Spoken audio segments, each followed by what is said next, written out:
with the true legendary icon and the wrestling business, George the Animal Steele. George, I want to thank you very much for coming and joining us for this program. I want to ask you how long, roughly, how many you've been in the business? I probably am a dinosaur. I've been in the business longer than most, a very long time, maybe 112 years. 112 years. You've wrestled. You've seen the change from the 1960s to 1990s. Now you've seen the business gradually change from popcorn to pennies. You've seen it getting bigger and bigger. And how do you think you're there and you started and you've seen how small it is, and then you've gradually and you competed in it as it changed. And what are your thoughts on that? The part small, I feel offended when you say that because I never looked at it as small.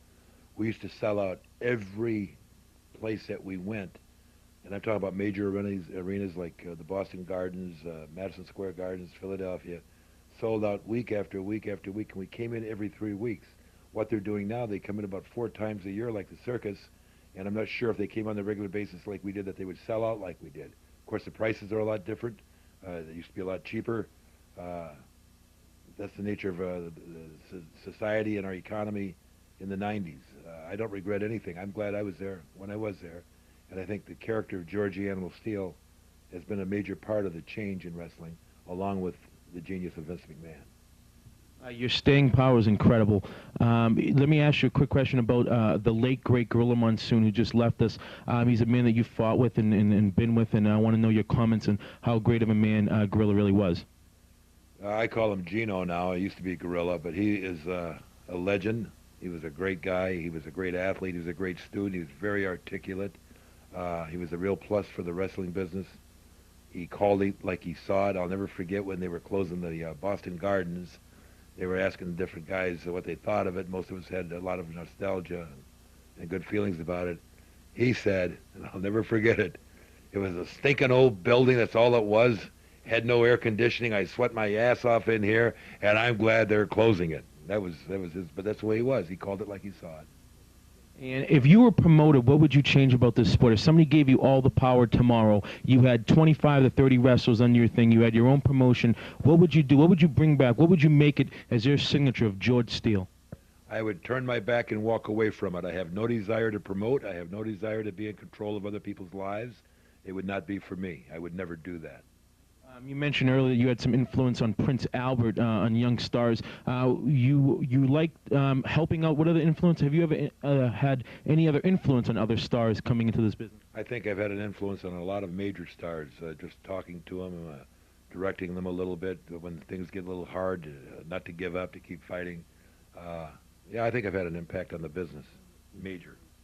What was one of the most memorable steel cage matches you ever had? Oh God, every one of them. I mean, we had some wild matches in the cage years ago. It was unbelievable, some of the things that happened in the cage.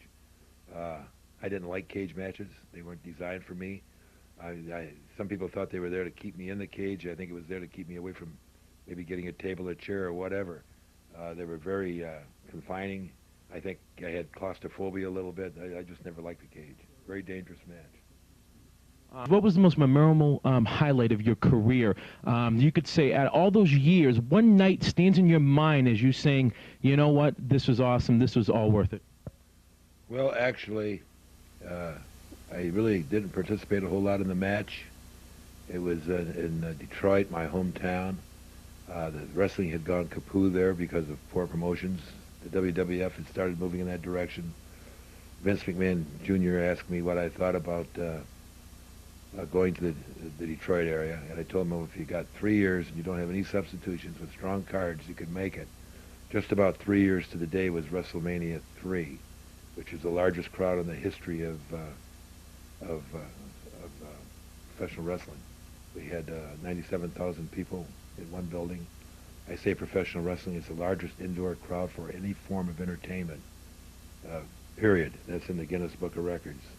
So I just being part of that show, Savage was wrestling Steamboat.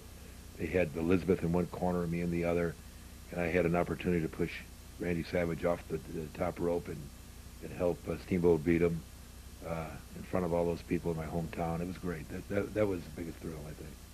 Of course, it's the biggest thrill I think any of the wrestlers ever had. It's the largest crowd ever assembled. I think it was too. George, I don't want to type your time. I want to thank you very much and say that you are a true icon in this business, and I want to thank you very much. Don't call me a goddamn icon. Don't you ever call me names like that again. Do you understand? I'll take you back to February. Now get out of here. Get.